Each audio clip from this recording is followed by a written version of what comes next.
Is it because we don't want to come across spiritually weak that we don't attempt spiritually hard things in our life? If we focus on our ability, then it's based on persistence and effort. We might not be equally talented, but we can all be equally persistent. Good morning. Good morning, Mosaic. How y'all doing? Awesome. Really glad to see you guys here this morning. My name is Kristin. I am one of the pastors here at Mosaic. I'm actually a full-time pastor here at Mosaic and also a full-time working parent. So I'm in a very good mood today because tomorrow my girls go back to school. Hallelujah, Jesus. Thank you so much. Tomorrow is the first day of school. Actually, our middle and high school students are getting ready to gather together after service today. They're going to go have a pool party to celebrate the end of summer and the kickoff of our youth group season. So we are going to have baptisms in a little bit. I'm feeling good. It's going to be a great morning. I'm really glad that you guys are here. And I actually want to talk about relationships. Let's talk about relationships today. Would you say that you are good at relationships? Would the person next to you say that you are good at relationships? See, I am a people person. So I am very, very good at relationships when people let me be good at relationships. Do you know what I'm saying? Like when my husband does what I need him to do around the house, and when my kids are listening, when my coworkers leave me alone and let me get my work done, when my friends text me back. Do you know what I'm saying? I'm very good at relationships when people pretty much just do what it is that I want them to do. Anybody else feel me on that? But I don't know about you, maybe it's just me, but my people do not always necessarily play by my expectations, my games. They don't always do exactly what I want them to do. And so what I think we really need to talk about is grace in relationships and how to give people grace. See, that way we can actually be good at relationships even when we're around people. That would be a good thing to do, right? 9:30, hello, wake up. Let's be good at relationships even when we're around people. Okay, I have better jokes, so let's see if the next one's hit. We're gonna find out. I wonder, though, if the reason that we're not good at relationships or the reason relationships are hard are not because of the people in our lives, but because of the way that we think about the people in our lives. So we are in a series called Mind Games, which is based off of a passage in Romans 12:2. Let's go ahead and look at it together. It says, "Do not copy the behavior and customs of this world, but let God transform you into a new person by doing what? Changing the way you think. Then you will learn to know God's will for you, which is good and pleasing and perfect." The big idea of this series is that God can change you and God can transform you if you will change the way you think. And this series was actually inspired by a book called Mindset by psychologist Carol Dweck, who talks about two different types of mindsets. There are fixed mindsets and there are growth mindsets. Now, a fixed mindset person pretty much believes that everything just is what it is. You have the intelligence that you have and that you're going to have. You have the talent or the skill that you were born with. That's all you've got. Whatever you have, whatever you are, if you're good or you're bad, that just is. People with a growth mindset, on the other hand, believe that there's always room for improvement, that we can change, that we can transform, that we can become something different. They actually look at obstacles or challenges as opportunity for change instead of something that is holding them back. When it comes to our faith, we can also have either a fixed or growth mindset. A fixed mindset in faith, I think, can look one of two ways. It either says, I know everything there is to know about religion. I know God. I know what God meant by this Bible verse. I know what this scripture means. I know what this story means. I know all of the spiritual practices that I'm supposed to do, and I've got it all figured out. Or a fixed mindset in faith can say, I will never actually be that person because I'm never going to understand. I'll never have that strong enough of a faith. My spirituality will never be that deep. A growth mindset in faith says, wherever I am right now can actually improve. I can better understand scriptures by putting in the work and studying and learning and reading. I can have a deeper relationship with God by putting in the effort to know him more. And so the big question for today is, do you give yourself and the people around you room to grow? In week 1 of this series, God gave Jacob a new identity and a new name.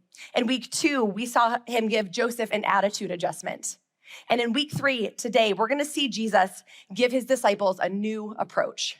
Now, we're gonna walk through Matthew chapter 18 today. We're going to look at it in the Message translation, which is not one that we normally use. The Message translation is more of a paraphrase that Eugene Peterson put together, and with more of like relatable language.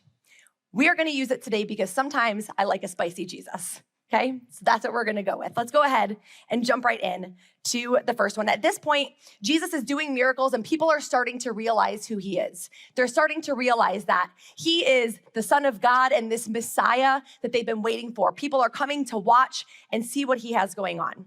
And so his disciples thought, this might be a really good time to turn the attention back to us and play a really fun game of like who gets to be the best right now. So that's the question that they come to Jesus with. At about the same time, the disciples came to Jesus asking, who gets the highest rank in God's kingdom?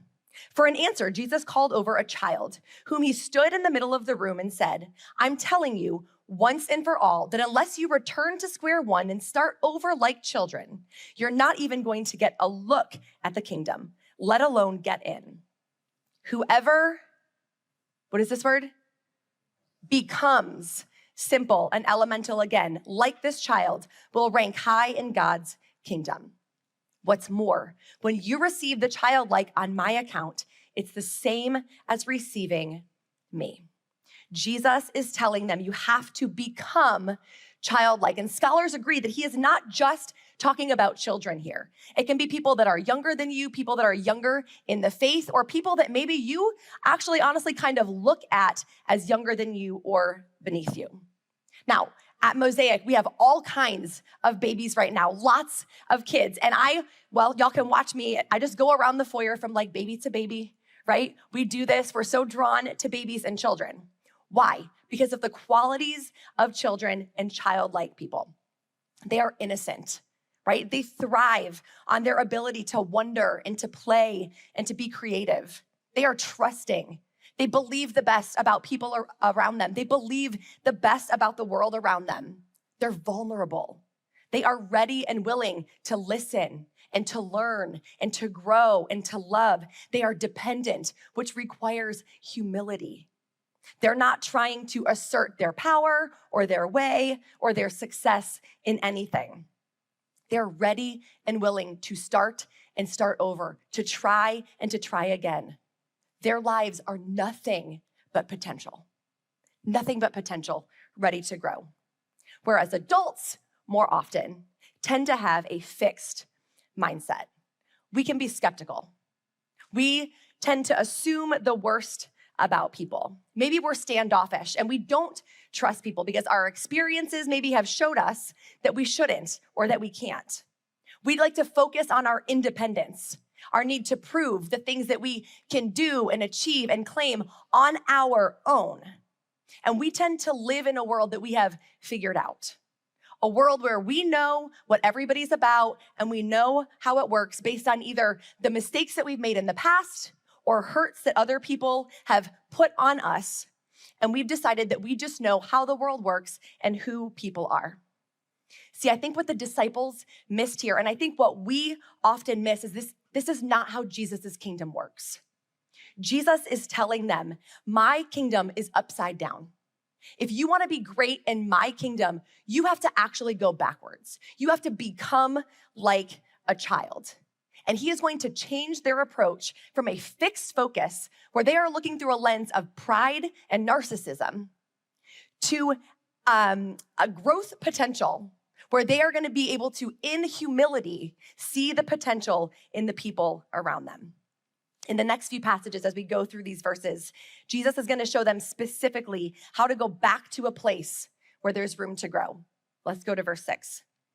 But if you give them, these childlike people, a hard time, bullying or taking advantage of their simple trust, you'll soon wish you hadn't. You'd be better off dropped in the middle of the lake with a millstone around your neck, doomed to the world for giving these God-believing children a hard time. Hard times are inevitable, but you don't have to make it worse, and it's doomsday to you if you do.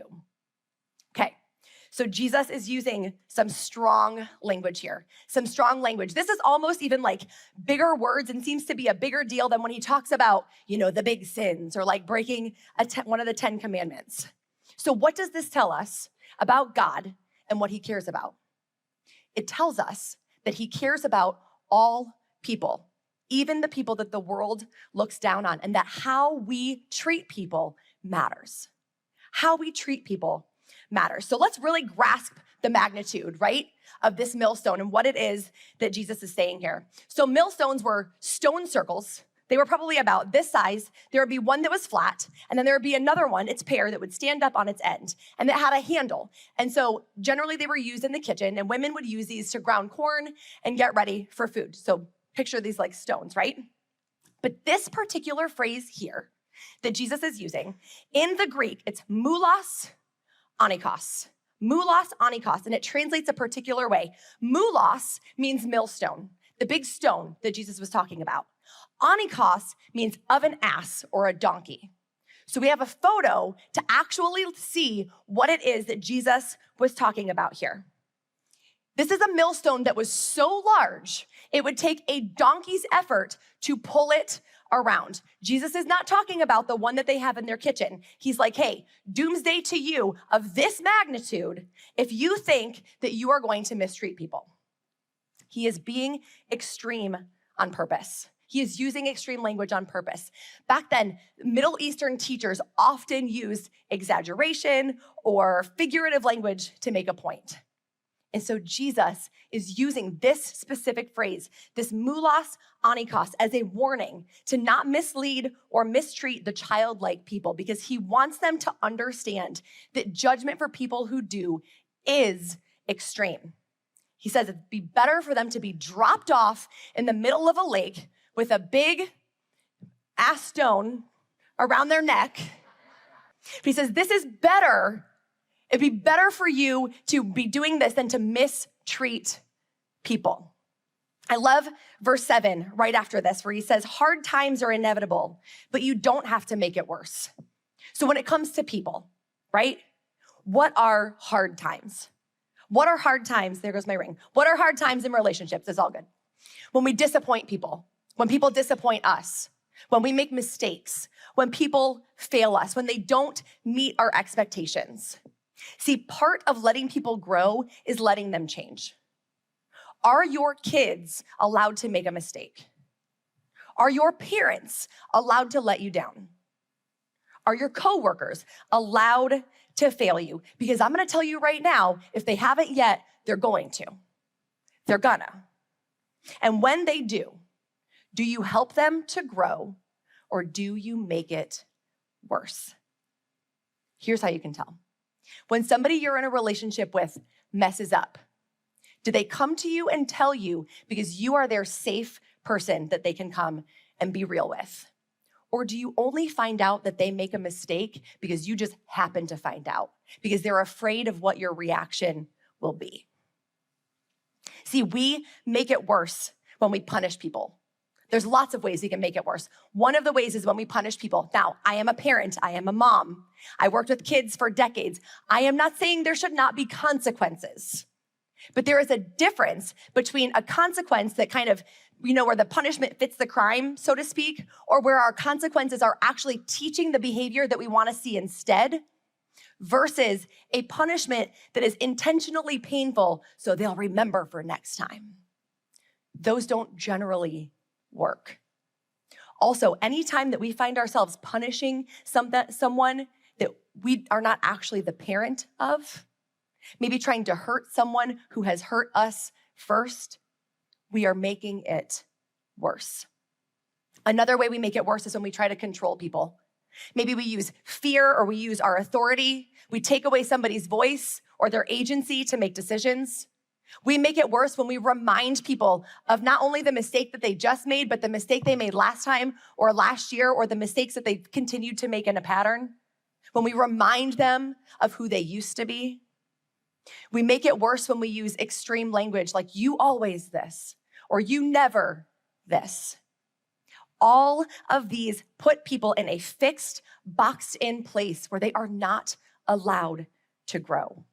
We have got to let people become who they're going to become. And it generally involves making mistakes. It also involves risk, because that means we don't know who that person is going to become, or if we're really even gonna like that person better than the version that they are right now. My dad is a lay speaker at the Methodist Church. And so that means that even though he never made ministry his career, I grew up listening to my dad teach and preach at church. Now, you would think that growing up listening to him, we would have come away now with the same exact faith and the same exact beliefs. That's probably what my parents were hoping for when they raised us in the church. But it hasn't exactly played out that way. Now that I also have the opportunity to speak from time to time, there are weeks that my dad and I are prepping at the exact same time to speak on the same Sunday. Depending on the message, if you were to take my message and my dad's and put them down side by side, there is a chance that you would look at them and go, you guys don't believe the same thing at all. You don't have the same faith at all.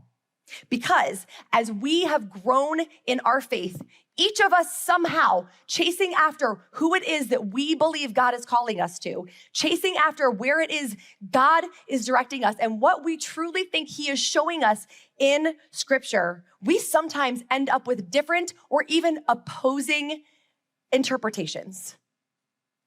And yet, when I called my dad last week and told him that I was researching and prepping to exegesis and go through this chapter of Matthew, he called me back and he said, come over, because I've got some stuff for you.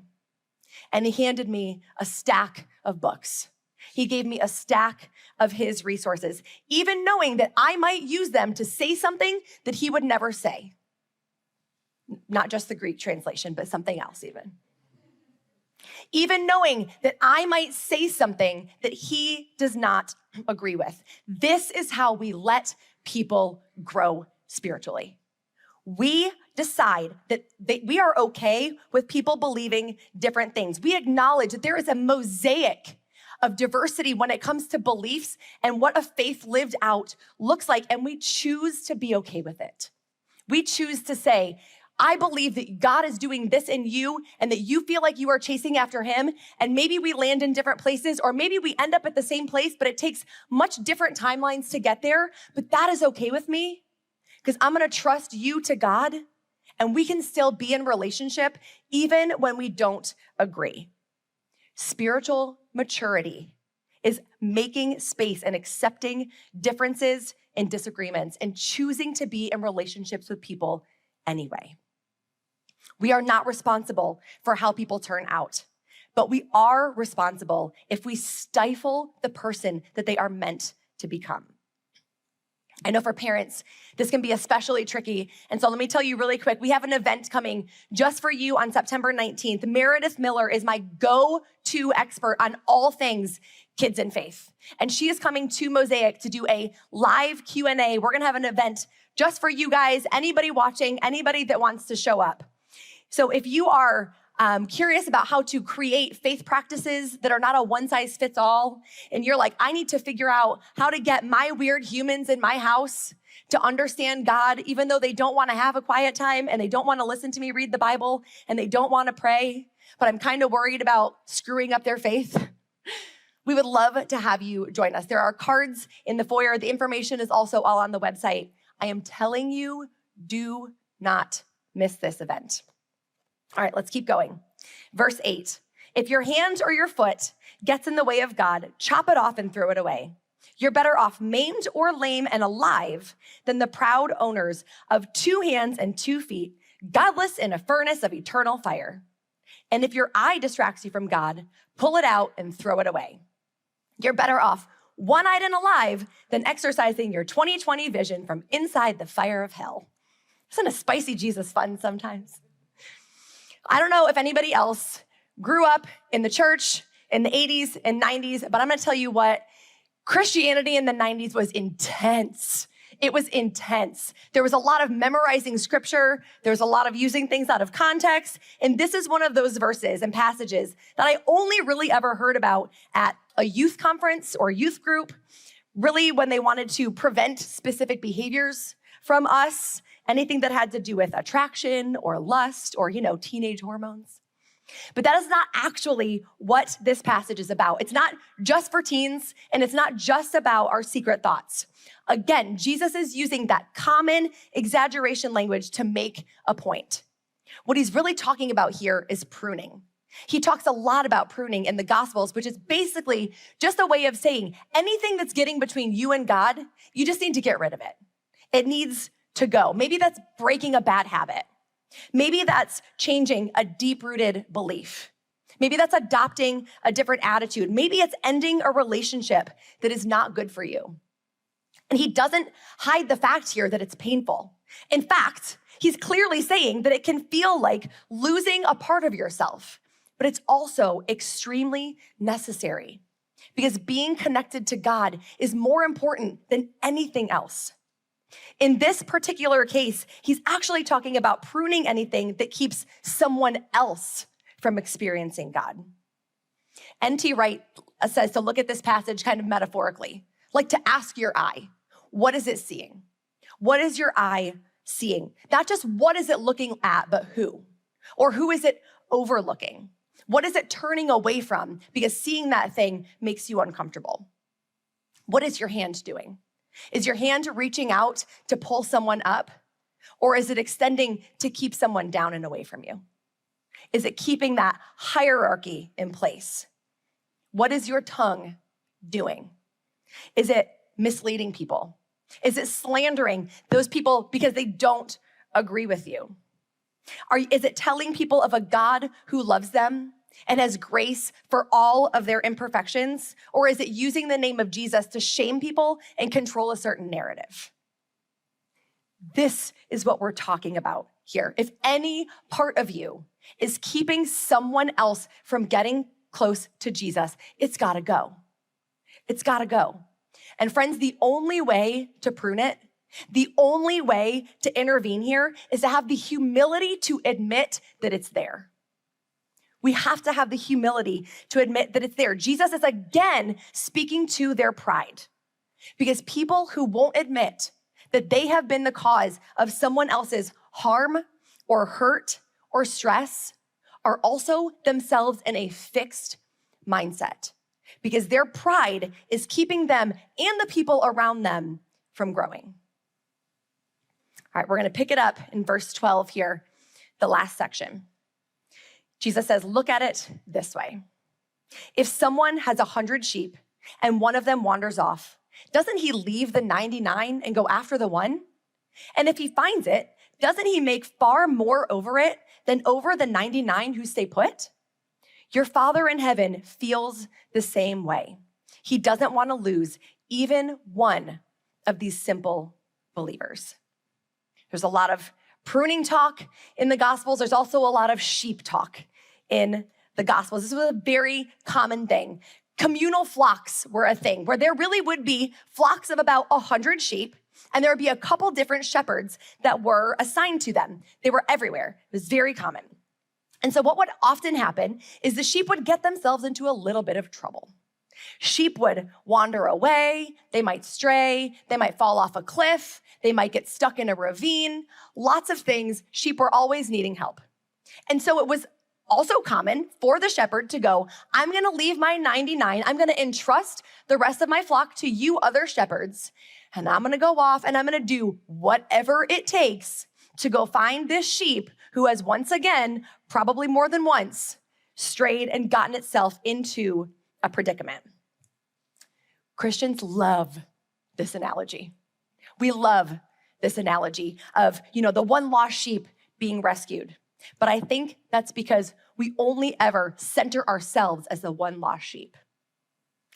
If we look at these couple of verses in context with all of the rest of what Jesus was saying here, we remember that he's talking about receiving people and how we treat people and how we care for people. And in that case, we are not the sheep in this story. That makes us the shepherd. That makes us the shepherd. So I wonder if Jesus put this here just to ask his disciples who their one lost sheep was. Like, hey, good job on all those relationships that you handle well. I'm really glad that you love the people that are easy to love. But what about that one person who doesn't get that from you? Who is the one person that you still need to change your mindset about? It could be a person or a people group even that you don't understand, and so therefore you just don't accept them. It could be a person that rubs you the wrong way. You don't know why, your personality just clashes, so you just tend to keep your distance.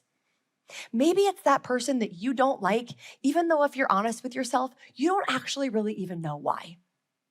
Either somebody told you something about them once that defined who you decided they were, or you're judging them based off of their one mistake, their one worst moment. You're not really sure why, but you know that there's that person out there. Or maybe, like me, which is honestly maybe worse, that one person is the person that you're supposed to love the most. Maybe it is the person that you love the most, but because you've convinced yourself that they know that they love you, your words and actions don't actually have to reflect a never-ending, accepting love, especially when times are hard, especially when they disappoint you. I think some of you know right now that you need to be the shepherd. You know who that one person is, and you know what you need to do. You might need to forgive. You might need to apologize. You might need to apologize again. You might need to have a hard conversation and let go of who that person was so that they can move into who they're becoming. And there are probably some of you too that are like, okay, this was a lot and this is hard and I'm overwhelmed. And that's okay because this is a challenging message. But could it be that you struggle to let other people grow because you're afraid that they're gonna grow without you, or that they're gonna grow away from you, or that they're gonna grow into someone that you're not gonna know, or someone that won't need you? Grief of a past loss, a lost relationship, could be keeping you stuck right now. But you can trust God that He is the good shepherd who cares for all of His sheep. That includes you and everyone you're in relationship with. And you can let go of who you need other people to be. You can let go of the person that other people have told you you need to be, and trust that that growth process isn't over. No matter what you've done or who you've been, there's always potential to grow. See, it's hard to extend grace to other people when you haven't received grace yourself. It's hard to forgive others when you won't forgive yourself. It's hard to love other people well when you're not loving to yourself. And so can I just tell you, if that's you, if you're like, I can't even think about other people right now because I'm so broken and I'm so hurting and I'm so desperately in need to understand and believe this for myself, can I tell you that the 99 aren't enough for God and you are the one that He is pursuing right now? You are the one that He is chasing after. And it doesn't matter if there are a room full of people worshiping Him, if you are still out wandering. He is going to do whatever it takes to show you that you are worth pursuing and that you are worth loving and that He has grace for whatever situation you're in and whatever mistakes you've made. He doesn't blame you for wandering or straying. He doesn't blame you for finding yourself in the predicament that you're in. He just wants to be in a relationship with you. And He sent Jesus to prove that He will do whatever it takes until He's in a relationship with you.